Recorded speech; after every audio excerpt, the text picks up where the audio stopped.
What's going on, guys? It's Greg here, and I'm going to talk to you about how to set up your water kit for your get home bag. I'm going to show you my water kit, and I'm going to talk about things that you need to look out for. So I know a lot of people are really like the hydration bladders, but I'm not a big fan of hydration bladders because they can pop, and the last thing you want to do is, if you're in a survival situation or emergency situation, you don't want your water to pop. So I prefer just a stainless steel canteen. In my part of the country, I just have 1 liter.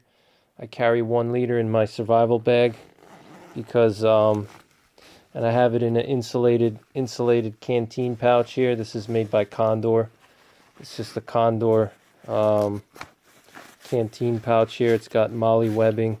So if you want to attach this to your pack or whatever, it's got a pocket on the outside, more MOLLE webbing here.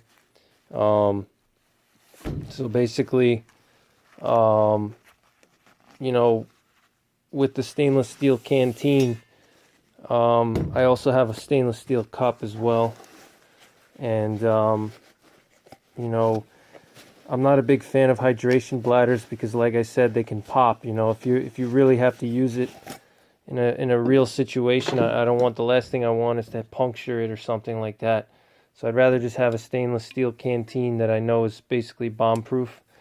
So this is just an Nalgene 30, I think it's 38 ounces, so it's a little bit more than a liter. But I like it. It's a very good canteen. It has like a lip over here. If I were to unscrew this cap, it has a lip here, and you can use that to hang the canteen. If you want to lower it down into a water source and fill it up. Let's say if you can't reach, if you're like by a river bank, or you're on a bridge and you want to lower the bottle into the water, you can do that with some paracord. You can also suspend it over your fire if you have like a steel cable or some type of metallic cable that's not going to burn. You can tie it around the mouth and you can hang it over your fire and boil the water that way. So this is a very good canteen. But for me, about 1 liter is good enough. Plus I got this cup here. This is, it has it goes up to 16 ounces on the thing, but if you were to fill it all the way, it's probably going to be about 20 ounces or so. So with these two together, this is going to be close to 2 liters of water. So if I get to a water source, I'm going to fill up my cup and I'm going to drink all of that, and then I'll boil this, fill up the water and boil it, and that'll give me an extra liter that I can take with me, which should last me at least a couple of hours. A liter of water it's a lot of water. I know, one thing I want to caution you guys is, don't carry too much water, unless you live in the Southwest or in an area that's really dry, like maybe in the Midwest or Texas, something like that, Nebraska, Dakotas, or in the Rocky Mountains, California, places like that are naturally dry and there's not a lot of natural water sources, then, you may want to step up to like a 2-liter canteen. I also have I have a 64-ounce clean canteen, which carries, half a gallon. But it's just unnecessary weight. A liter of water is going to get you pretty far. I know, at least for me, a liter of water is going to last me like at least half a day or more, even. Even with a heavy exertion and a lot of sweating, a liter is going to last me quite a bit. I can go through like a intense workout for a few hours and I won't even drink more than like 2 cups of water after that. So that's just me personally, though. Everybody has different situations. If you take medicines and stuff like that, then you may want to increase your water intake if you have to take some medicine. So you may want to carry more water. But for me, about a liter it's plenty. This is going to get me where this is plenty of water right here. Plus with the cup, like I said, if I get to a water source, I'm going to boil the water in this cup, and that's going to give me, 2.5 cups of water right here. 20 ounces of water that I can just chug, and then I'll have an extra liter here. There's a couple things you need to consider with water filters. I know like a lot of guys like to carry water filters. I have two Sawyer mini water filters. This is my camouflage one. This one stays in my bug out bag, my get home bag, and then I have another one that I use for hiking and for everyday use, you know. So I have a separate one for my get home bag, and then I have another one for hiking. But you know, with these Sawyer minis, they're definitely very good, you know, because they're small. As you see, they fit in my hand. They remove, like, you know, basically everything that's in the water. They remove it, but they're not 100% foolproof, you know, because, for example, I don't carry this in the winter time because this can freeze the elements in here, the membranes, the actual filter element in here. It can freeze and it can crack, you know, from expansion and stuff. So this filter is only good in the summertime, you know, late spring, early fall. You know, for my part of the country in New York, we're talking about probably like May through October, or May through September, you know, because there could be freezing nights in later in this fall. So, you know, you got to be careful with these. You don't want to carry this in the winter time, or you don't want to let it freeze because it's going to crack. And also, you know, these are not bomb proof. You know, if you were to drop your backpack on a hard object, or, you know, if this was to fall on something, this is only plastic, you know. So if it lands, if this is in your backpack and then there's a lot of weight in your pack and it lands on like a stone or something, this can crack, you know. So you don't want to just rely on a water filter. It's definitely good to have because you don't have to boil the water, especially in a get home urban disaster or something like that, where time is critical. You know, I've done videos about how important time is. You know, time is critical in an urban emergency. The more time that you linger around in a city, the more danger you're exposing yourself to. Or same thing to any type of disaster scenario or survival situation. So this definitely will help speed up your water processing. You don't have to build a fire and boil, you know, but it's not, you know, you're basically trusting your health to this piece of plastic here. So if there's something wrong with this that you don't know about, you could potentially be drinking dirty water. What I like to do is I like to combine this with chlorine dioxide tablets. So what I'll do is I'll filter the water, and then I'll throw a chlorine dioxide tablet in there and let it sit for, you know, a little while. You know, let the chlorine dioxide do its thing, and that'll take care of viruses, because these filters, I'm not sure if they can kill all types of viruses, because viruses are very small. So, you know, you want to make sure. That's another thing about the filters, is that a lot of water, unless you get a very expensive water filter like a Katadyn or something like that, these Sawyer minis, they're not going to filter viruses like hepatitis and all that other kind of nasty stuff, which in the modern world you don't really have to worry about. But, you know, I don't like to take the chance. You know, I'd rather know that I'm filtering everything, you know. So just keep that in mind. If you're going to use one of these, make sure you combine it with chlorine dioxide, just in case some stuff gets through the filter. The chlorine dioxide will take care of the rest. You know, so basically with this canteen, you know, my primary method of purifying water is boiling. You know, you definitely want to have a stainless steel canteen for sure inside of your kit. And like I said, I have this nesting cup with it, and you know, this is an Ollie Camp nesting cup. The reason why I like the Ollie Camp cup is they stamp the, let's see if you could see here. They stamp the ounces on the outside, if you see that. I'm trying to focus the camera. See, 16 ounces. So, you know, this way, if it gets dirty, if it's laser etched, the carbon is gonna cover up the laser etching, and it may be hard to see. So you definitely want a stainless steel canteen in your kit, and a cup, you know. And depending on the part of the country, like I said, in the eastern U.S., 1 liter of water is plenty, because there's eastern United States, there's water sources are everywhere. Plus you got a lot of rain as well, especially in the summertime. In the wintertime, there's usually some snow laying around.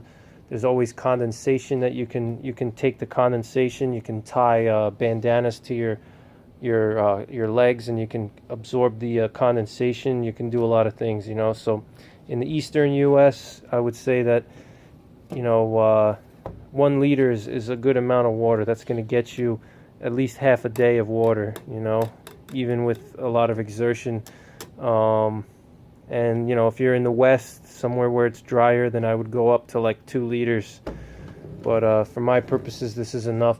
And then I have some other things here in this pocket here. I'll show you what I have in the pocket. I just have this. This is just a drinking tube for my Israeli gas mask. So if I want to drink from my canteen if there's like a nuclear or biological chemical incident, I can drink from my canteen without contaminating, you know, without taking my gas mask off. I can just screw this in right here and put the tube in the canteen, and I can just drink it through the mask, you know. So this is a good thing to have. Let's see. So first thing I'll start off with is show you everything I have in here. Just gonna move the filter and stuff. So this is all the stuff in the pocket, the stuff that I have in my pocket. Just gonna move everything out of the way for you. So the first thing you'll notice is this bandana here. The bandana, I can use this to gather water. You know, I can tie this to my legs, and I can walk through. You know, when I'm walking through an area, if it's a lot of vegetation, it's going to absorb the moisture. And if it's like condensation, and I can squeeze it out and you know, purify that. I can also use this to gather rainwater.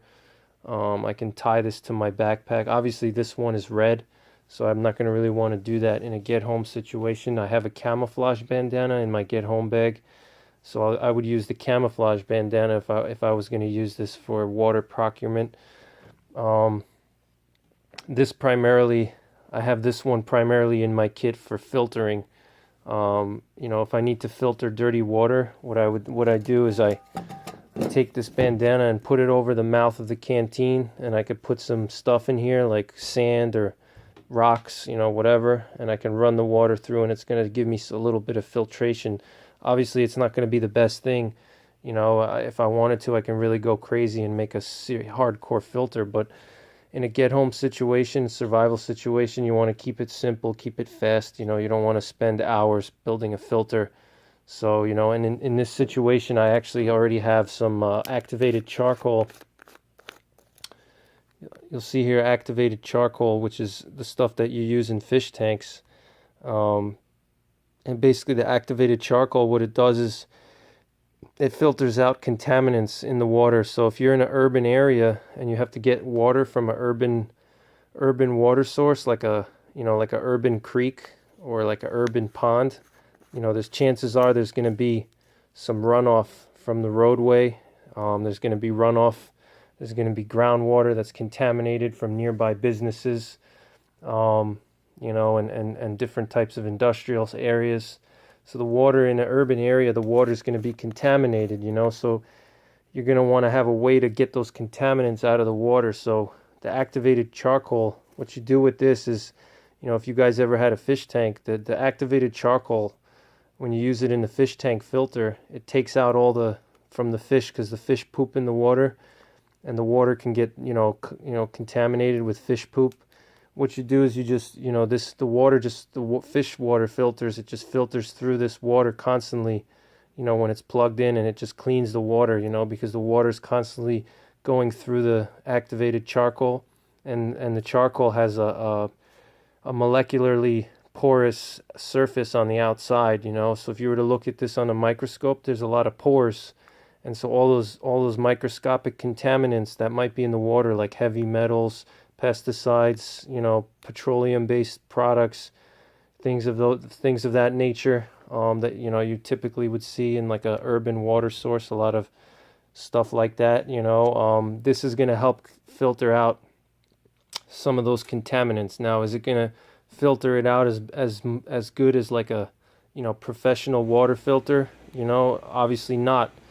But in an urban emergency, in a get home situation, you know, an emergency situation, it's going to do a good job. It's going to remove a lot of the contaminants for me, you know. And basically what I would do is I would take this bandana, lay it over the opening in my canteen, or over my cup, and I would pour the activated carbon into this here. I would form like a little pocket, little cup, with the bandana, and I would pour the carbon in there, and then I just run the water through a few times. The key is you got to run the water a few times through the carbon. You can't just run it through once. You got to run it through a few times, and just when you pass it through multiple times, like 10 or 20 times, it's going to remove a lot of those contaminants that you would see in an urban water source, like petrochemicals, pesticides, heavy metals, all those nasty things that you would find in an urban water source.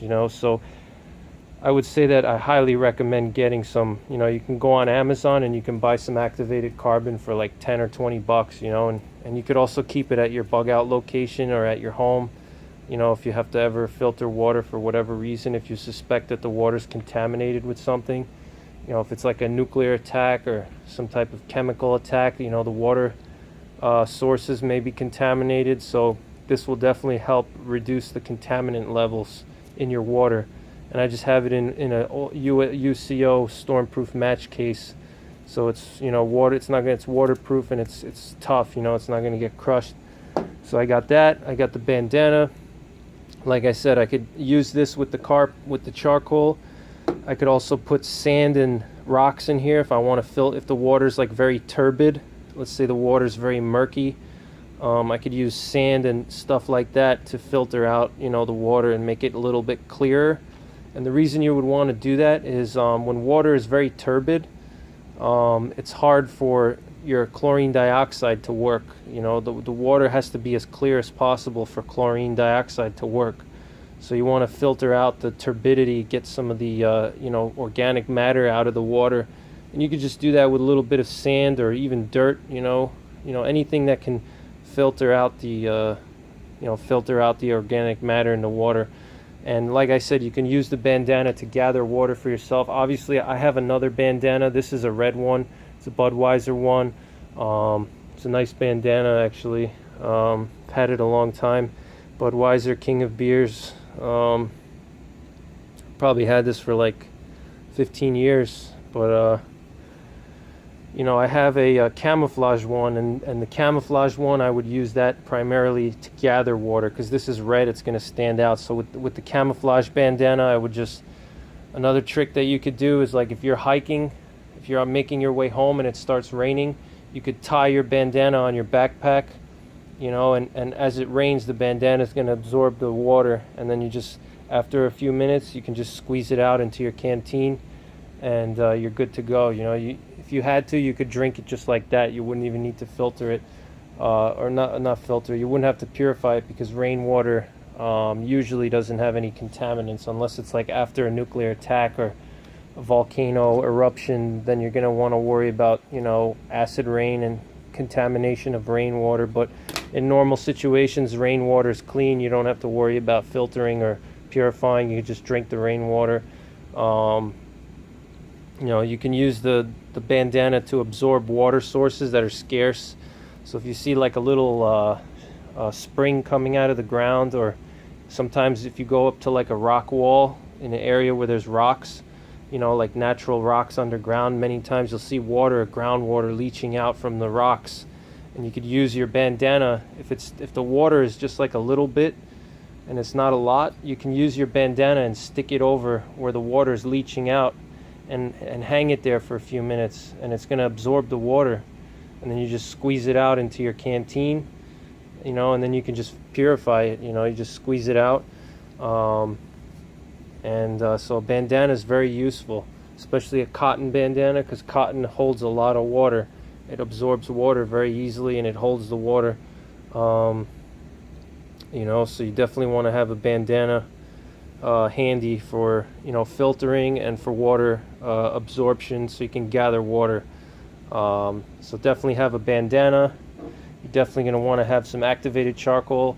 Another thing with the activated charcoal is you could use it to hospitals actually use it to remove poisons. So like if you were to, let's say, poison yourself by accident for whatever reason, if you were to ingest some type of a poison, what you do is you take like a teaspoon of this and you eat it. It sounds crazy, but You know, basically what that does is it, you know, your body's gonna, the activated carbon is gonna absorb the poison inside your stomach, and you're just gonna poop it out instead of having it absorb into your bloodstream.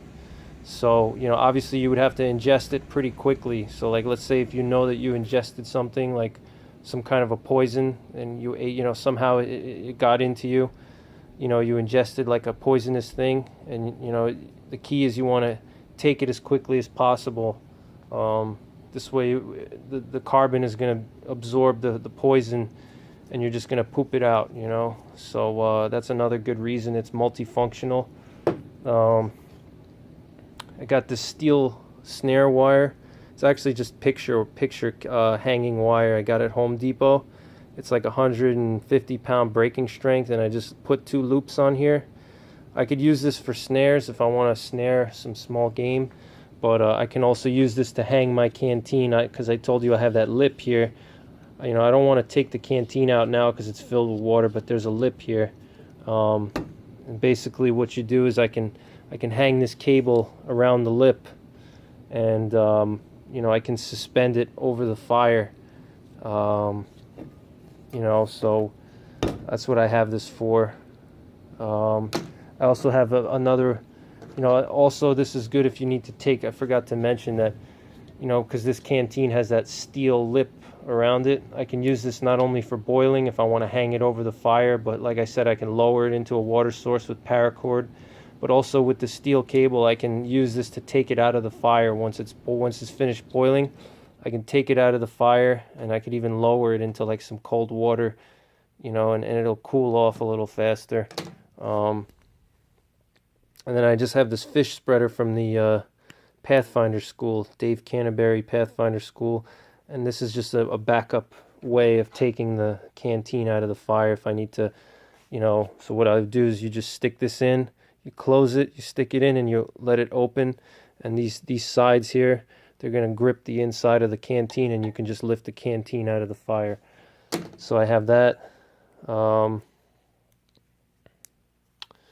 then I just have the chlorine dioxide, potable aqua, chlorine dioxide. I think I have like 20 or 30 tablets, so it's enough for, you know, at least like 10 gallons of water, you know, which is much more than I'll ever need. So basically that's it, guys. That's my kit. You know, thanks for watching, and I'll see you in the next part of the how to build a get home bag series. Take care.